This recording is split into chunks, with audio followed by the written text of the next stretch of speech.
So for talaqqa, talaqqa, yatalaqqa means what? To receive it. Yeah, it does mean literally to cast, but it's like I cast something at you and then you received it. So it's the reciprocal verb of the form 3. Laqqa, he sent something at you. Yatalaqqa is to receive. So it's as if they were cast at him, these words. So, the fa at the beginning, isn't it? So, Adam, Adamu, why is it one dhamma there? Non-Arab, yeah, semi-inflexible, yeah? So, Adam received, and then you'd imagine that he mentioned what he received first, isn't it? What did he receive? Words, and it leaves it indefinite to leave you imagining what words were they? What were they? Those words that Adam received from his Lord.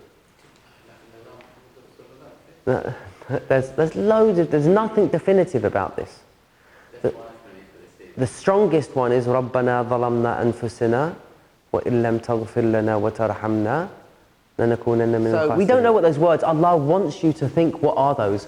Because you know when you turn to Allah, it's not in the words. It's in the desire, isn't it? Like, why does Allah hide Laylatul Qadr? Because He's not bothered whether you get Laylatul Qadr in reality. It's you're seeking Laylatul Qadr. It's that sincerity that He wants. So you thinking, what were those words that Adam used that he got forgiven? And so you just like, and you start to, you search for it, and maybe it's this. And that yearning is what gets the answer. Does that make sense? And we're going to see this here. فَتَلَقَّى from his Lord. So it's like that's mentioned first, that's brought forward to say these aren't any normal words.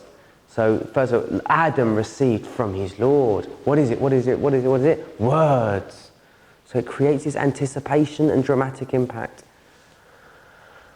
Because this the most amazing thing about this, I'm sure I've mentioned this before, I talk about this a lot, is that Adam's erred, however we say it. Adam's conflicted with the command of God, yeah, not to eat from the tree.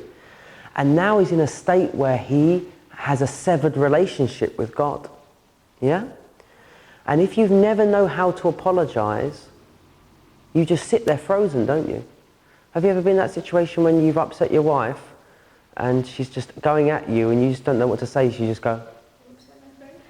Or Idris, the little boy, you just go like, and you say, why aren't you saying anything? Have you ever been...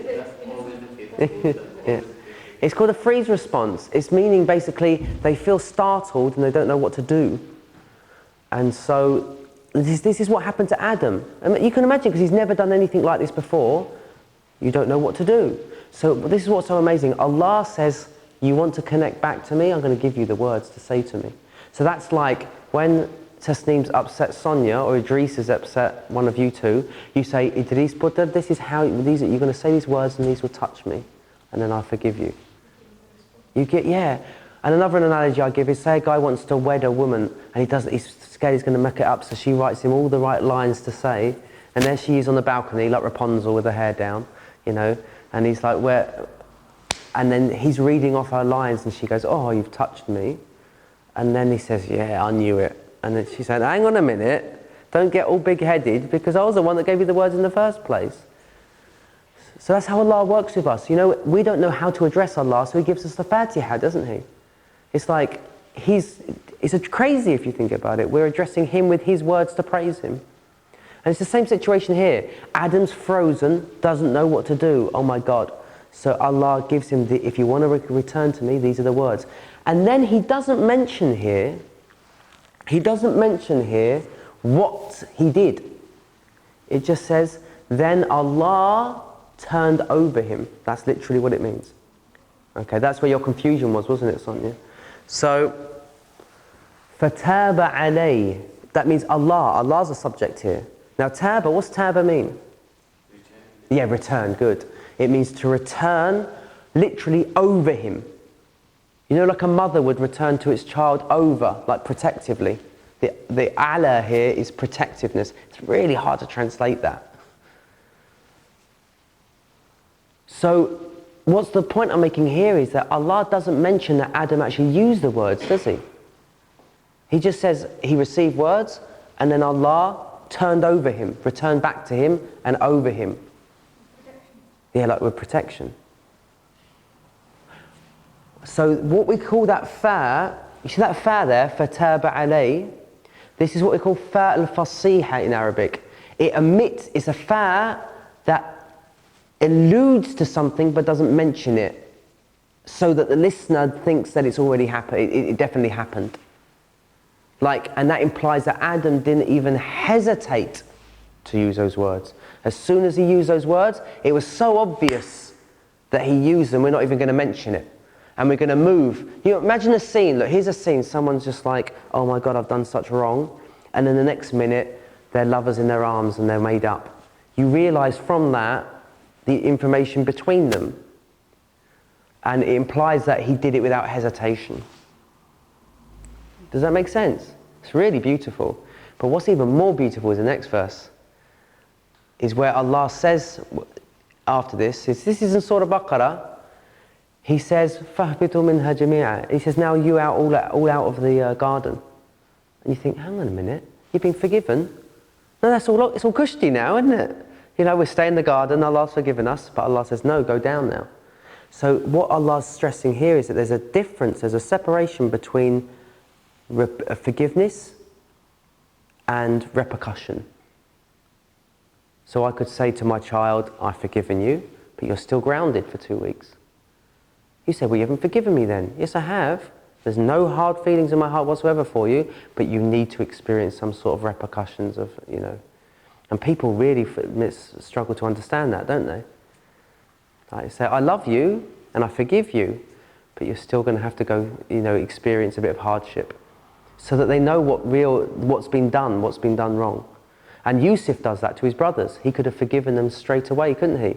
But he proper put them through the ropes. And that shows there's a difference between forgiveness, and sometimes some people, if you just forgive them without giving any repercussions, you're not doing them a favour, because they won't actually learn from their mistakes. They have to, like with Yusuf, it's like they had to feel the hurt and pain, and then they realised, God, we've done something gravely wrong.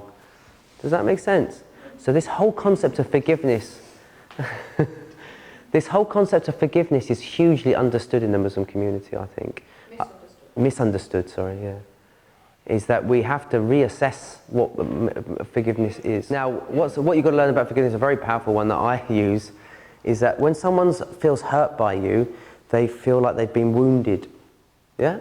So they feel like they've become a victim. And so they feel paralysed to some degree, as if you've taken their autonomy and agency away from them. And if we look at it from a neurological perspective, that means they go into a shutdown response. Now, for them to come out of that shutdown response, they have to move. I don't know if you understand the nervous system. It's got 3 parts to it. You've got active, engaged. You know, where you feel safe and you feel happy and you feel that's where you are. That's the highest part of your nervous system. Second part of your nervous system is what we call sympathetic, which is when you're activated. You know, you're not feeling still. You just want to get on with something, or you want to fight and you're angry, or that's sympathetic. We call that. Then underneath that you have shutdown. That's when you go numb, or the worst, you go collapse. Now if someone's in a collapsed state or a frozen state, to come back into socially engaged, where they're ready to engage with you again, they've got to go through sympathetic. And that's what I've learned, with a lot of people in my life, is that if I've upset them, I have to let them get angry at me first. And then they just like get it off their system and they're fine. Have you ever experienced that with someone? Like, you do all these little games to try to get like, I'm so sorry and all this, but you have to open up the things so they can basically rant at you sometimes. And then you just take the rant and you say, oh, I'm so sorry, that's awful. And they go, okay, I'll forgive you now then. And you think, oh, have you ever experienced that with someone? That's how I make up for people. I let them get angry at me. And there's a saying in the somatic work I do in my therapy is, you can't forgive until you've got angry. That doesn't mean that you vent, it just means that you've let that, you know, that feeling of feeling like a victim to come back into your state of agency. Because other than if you forgive without feeling that sort of, you come back in, it's a sort of a meaningless forgiveness. It's like, oh, I forgive you. And I'm scared of those forgivenesses, Because they're like, because Allah did that with the hypocrites. He just, you know, the Prophet, he just let them off, didn't he? Do you remember the hypocrites that stayed behind in Medina and didn't go to the Battle of Tabuk? And then there were some sincere believers that stayed behind, isn't it? How did he treat the ones that stayed behind that were sincere? Boy, it's tough, huh? To set an example and for them to know how serious this is. With the hypocrites, what did he do with them? Oh, Malish, no problem, I forgive you. You've got to be worried when someone's like that, when you really hurt them. Because that means basically they said, I'm not going to be intimate with you anymore. Basically, I've cut you off. I engage with you, but on a very superficial level. So a real meaningful relationship is when you can basically just let it out with one another.